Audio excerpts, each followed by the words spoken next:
As many of you know, I'm Reverend Mark Folio, and as the pastor here at First Christian Pekin, I'd like to welcome you to our online worship service. Of course, if you're a part of First Christian here, then you know by now that with necessary changes in safety protocols in place, we will be gathering together for worship on Sunday morning. Yeah, for those of you unable, or if you're not ready to return, we will continue our online worship service each weekend for the next several weeks or so. But of course, for today, if you've been joining us online, then you know, as we do each and every week, if you desire, you'll be given an opportunity to join in communion. In just a few moments following our music portion, you'll be asked to get whatever you're going to use to represent the bread and the cup, and then we'll partake together from the Lord's table.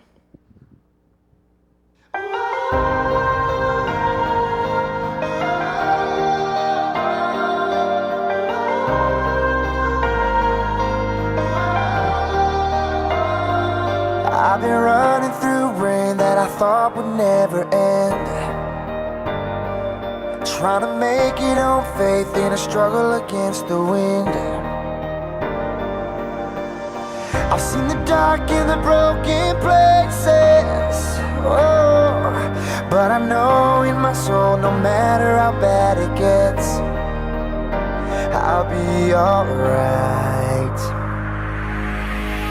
There's hope in front of me, there's a light, I still see it.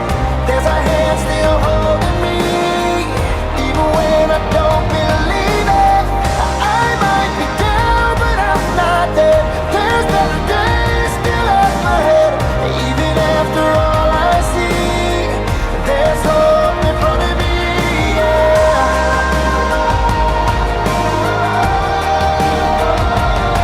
There's a place at the end of the storm you finally find, where the hurt and the tears and the pain all fall behind. You open up your eyes and up ahead there's a big sun shining. Right then and there you realize you'll be alright. There's hope in front of me, there's a light, I still see it. There's a hand still holding me, even when I don't believe it. I might be down, but I'm not dead. There's better days still up ahead, even after all I see. There's hope in front of me,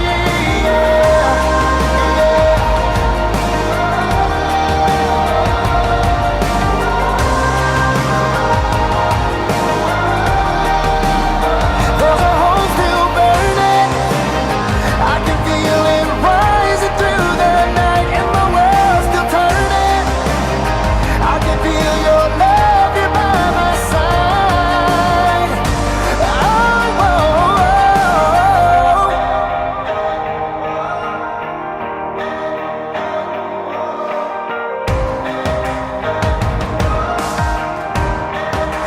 you're my hope. You're the light, I still see it. Your hands are holding me, even when I don't believe it. I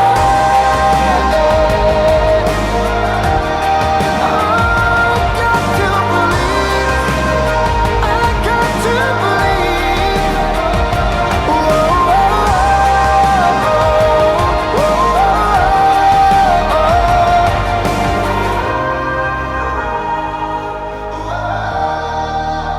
I still have hope, you are my hope. Oh.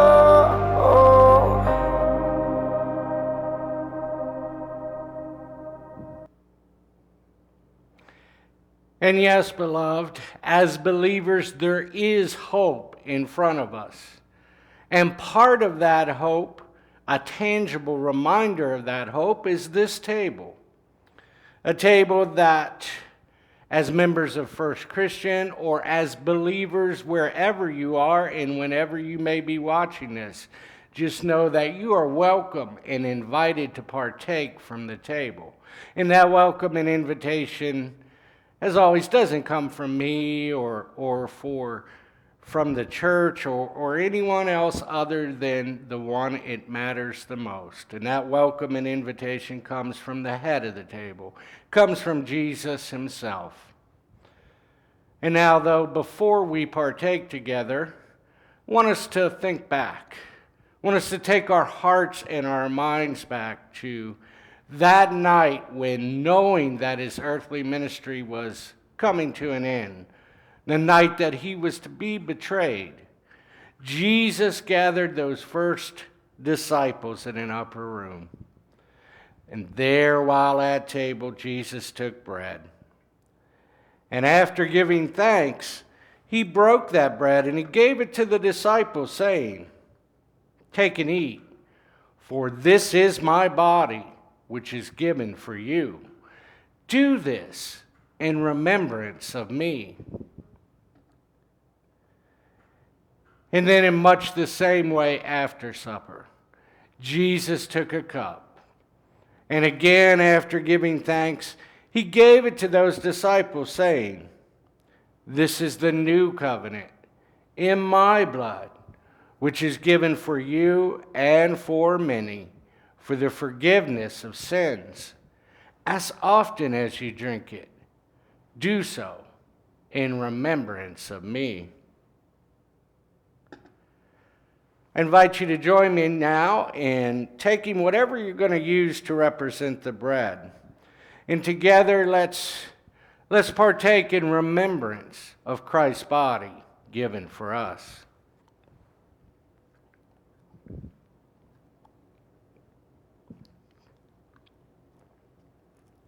I invite you once again to take whatever you're going to use to represent the cup. And again, let's partake together in remembrance of the new covenant, of Christ's blood given for us.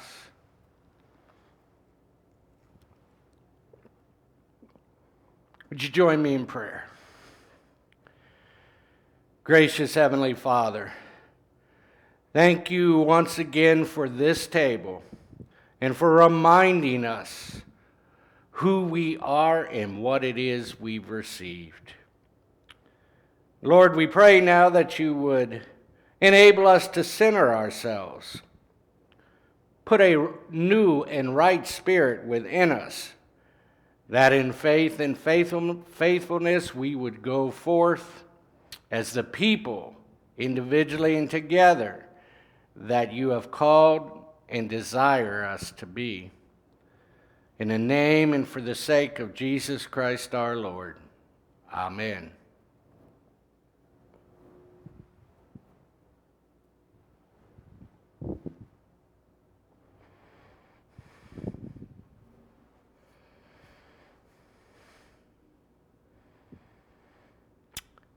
Our scripture this week takes us to the prophet Isaiah. Actually takes us to chapter 7, takes us to chapter 63 of Isaiah, where beginning at verse 7, we read one of the most enduring and assuring promises from God.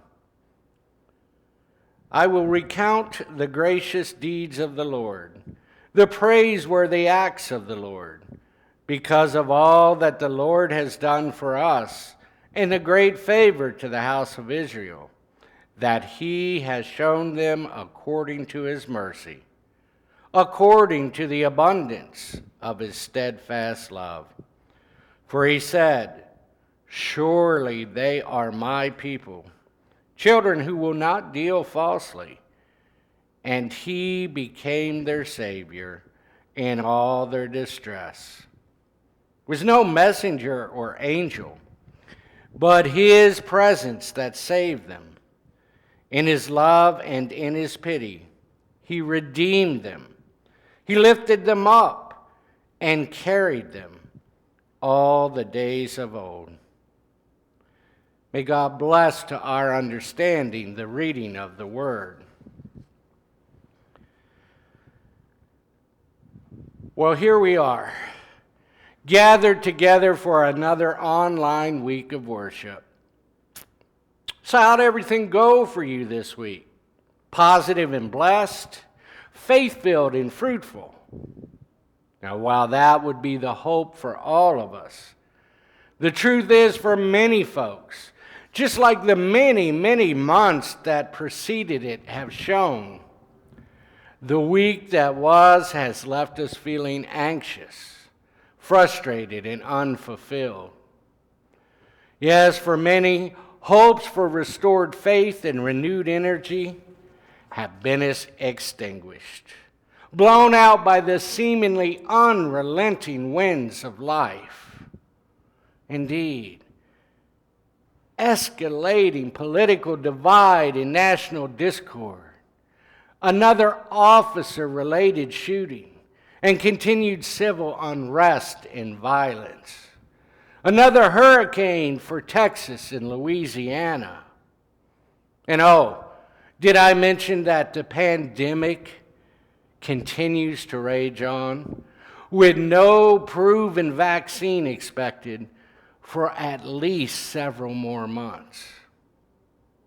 And as a result, instead of embracing what's been called the 3 A's of life, acceptance, affirmation, and approval, most of us are left feeling life's 3 P's: pessimistic, perplexed, and pathetic. What we need is renewal, to be spiritually and emotionally re-energized.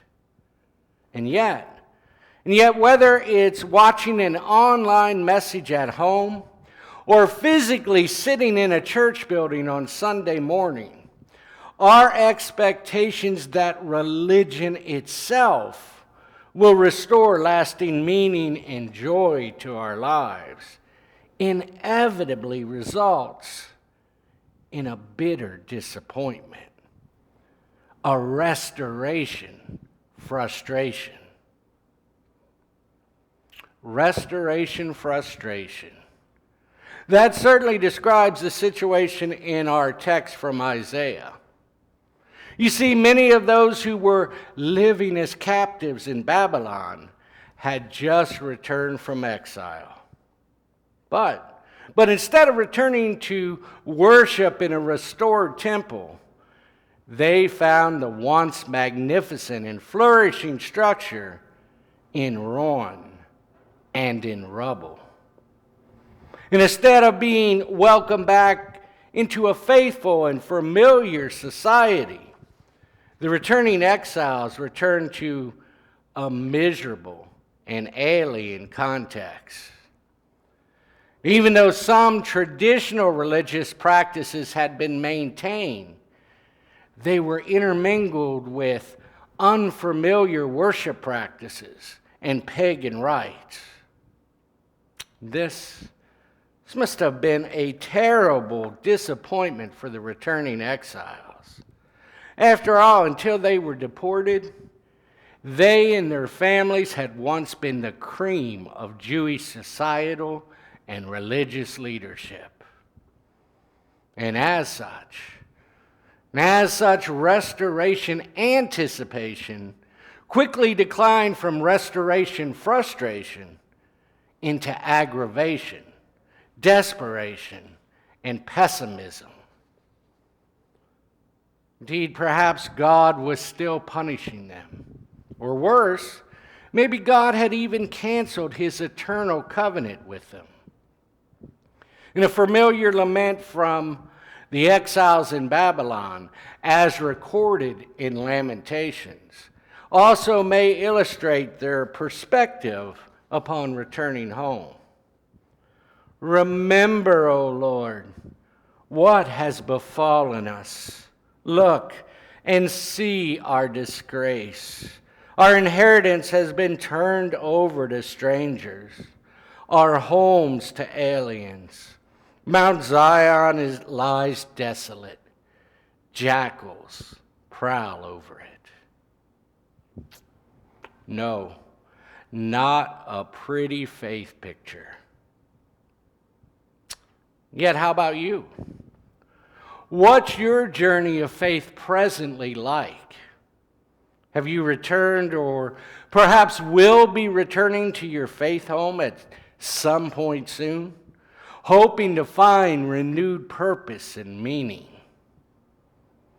Do you feel like those returning exiles, wishing for the faith of long ago, for the way it used to be?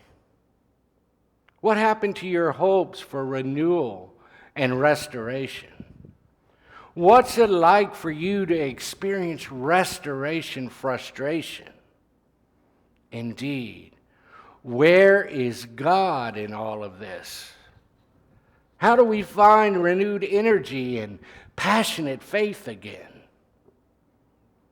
Good questions. And Isaiah proclaims God's response in today's scripture. See, first and foremost, restoration comes from God's action and not from our own efforts. Restoration for the returning exiles and for us begins with remembering what God has done, is doing, and has promised to continue to do in our midst. Yes, in these verses of Isaiah, God reminds the discouraged of God's continued and loving presence. Surely they are my people, says the Lord, and he became their Savior in all their distress. Surely, beloved, we are God's people, named and claimed by God at baptism. In Jesus Christ, whose death and resurrection we celebrate every week at the table, God became our Savior in the midst of our own restoration frustration. And in this passage, God is showing us how to reclaim the vitality and energy that God's already given us. Indeed, God is revealing to us a model for spiritual and communal renewal. One afternoon, a 6-year-old boy and his 4-year-old sister were proudly showing their grandfather the seesaw that their daddy had made in the backyard. "Let's try it out," invited Granddad. The two children sat on one end, Granddad on the other. But the children's combined weight of 79 pounds was no match for Granddad's heavy 185 pounds. And of course, his end crashed to the ground. The children rocketed skyward, eyes wide and tiny arms clinging desperately to the sides of the board. "Papa, you have to move to the center so we don't fall off," exclaimed the little boy. "Yeah, move to the center so we can play," his sister pleaded.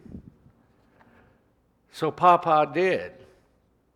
They joyfully played again, and nobody fell off. Move to the center so we can play.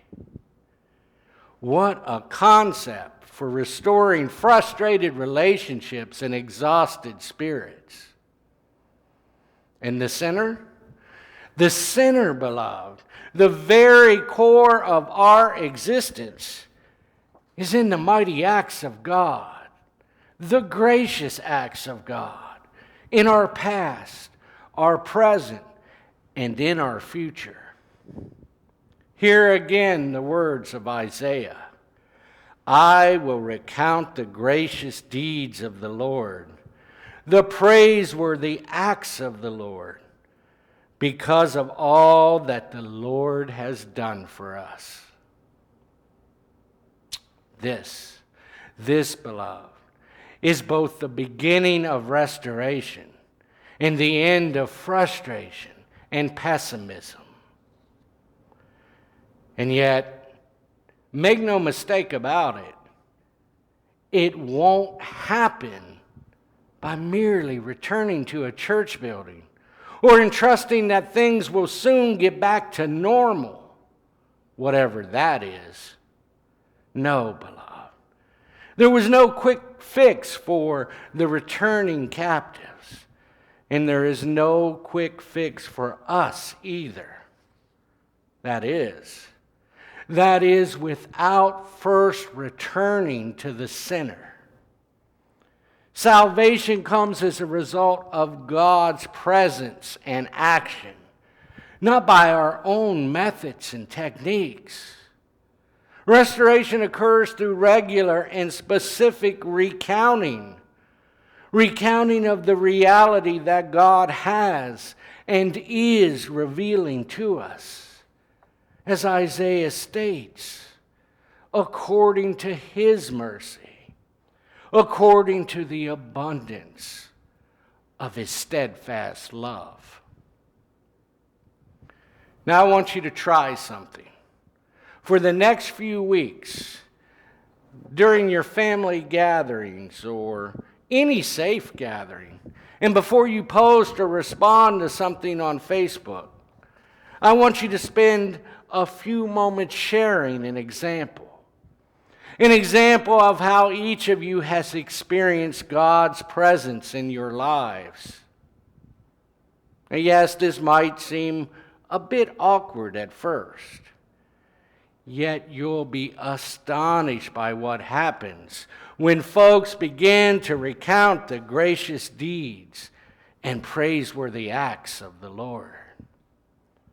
You see, times of transition and tragedy, anxiety and uncertainty will be the very times when folks describe how God's mercy and steadfast love has restored, revived, and supported them. Listen for powerful stories of renewal. Listen for what new power the living Christ brings to the dark spaces of living. Listen for how God's active presence transforms even the most pessimistic, perplexed, and pathetic soul into a life that God proclaims as accepted, affirmed, and approved. And then each time you receive the Lord's Supper, hear with restored joy Jesus' own words. This is my body given for you. This is my blood shed for you. For in these words, beloved, Jesus invites us to himself. We partake in Christ only by faith, intentionally and purposefully taking in his words, his deeds, his entire mission from the Father. And when we do, we participate in all the things of Christ. The promise is he participates in us. It's a reciprocal relationship, one where we claim his gift of life as our own. And with that gift, we are changed. Now, it's not just the pastor who proclaims these words. It's the living Christ. It's Jesus himself. And it's not just a professional theologian or church leader who promises that recounting the glorious deeds of the Lord will end restoration and begin renewal. No, beloved. It's the Holy Spirit of God. Listen again to the final verse of our text today. It was no messenger or angel, but His presence that saved them. In His love and in His pity, He redeemed them. He lifted them up and carried them all the days of old. Yes, no doubt there may be some remnants of restoration frustration that linger in your heart. And yet surely, says the Lord, in Christ, the living and present Christ, you are God's people. He has become your Savior. Indeed, as we heard earlier, no matter how bad it is or how bad it gets, you will be all right. For in Christ, there is hope in front of you. In Christ, God has restored you and redeemed you.